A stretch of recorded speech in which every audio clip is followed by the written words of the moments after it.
Yes, people absolutely suck. And yes, poor kid. That's what I thought the whole time. And going back to things like this, kids love me. Kids, animals, everybody loves me. They do. Kids and animals, they always come to me. Well, he used to cut, he was really little too. That was a whole different story about his eating habits and stuff. She told me that the mother had starved him and physically abused him and all this stuff and only gave him Funyuns and Mountain Dew. So I'm thinking the kid was older. She had him since he was 11 months old. So how did this mother do that? She used to make him sit down and eat all this stuff, which I always thought was crazy. I said things about it. I told him his stomach's not that big. She said, well, he's got to have nutrition because his mother starved him. If anybody starved him, it had to be her. I mean, there was no kind of physical abuse. The mother had substance abuse issues after finding out in trial and stuff like that. And I had no idea she had him since he was 11 months old. And we did our part at the trial and we bounced. It was a couple days and the trial went on for months and months and months. I don't even know when it ended. It was just so stupid and ridiculous and nothing that I thought it was. And I don't think anything that normal people in America think that family court is. But at least there's a paper trail. At least they're watching her. At least they're involved in her life now. I know that they still are. A little cousin told me that.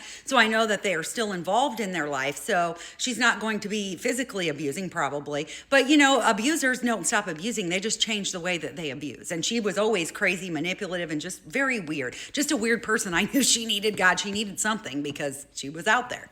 And I brought her around my friends and family, and I don't do that for people. I don't let people at my house. I don't do that. And I did that because I felt bad for her, and that was a fault on my part. I never should have sat there and helped her, had her come over and all that stuff because I felt guilty for her, really. She was not my type of person at all. She wouldn't have been my friend if I would have found her on the street or anything like that. So, I mean, that part is my fault because, I just kind of drug her around feeling guilty for her and feeling guilty for those kids. So I brought her around. I mean, I was trying to be nice, but still that was out of my woundedness. And you know what else? All of that really pushed me very, very hard to start healing and writing my book. So, I mean, out of all this trauma, all these things comes something good as always, because that's how God works with me. When trauma comes, he transforms it into something positive. And now I'm here, now I'm talking about it, and it's wonderful. So, you know, I pray for them every single day. I never forget to pray for them, and I just pray and hope for the best. And I hope that one day, the only thing that I hope and wish for me is that we saw something and we did something about it. And he does, because I'm sure our name's been ran in the mud in their house, which is just fine with me.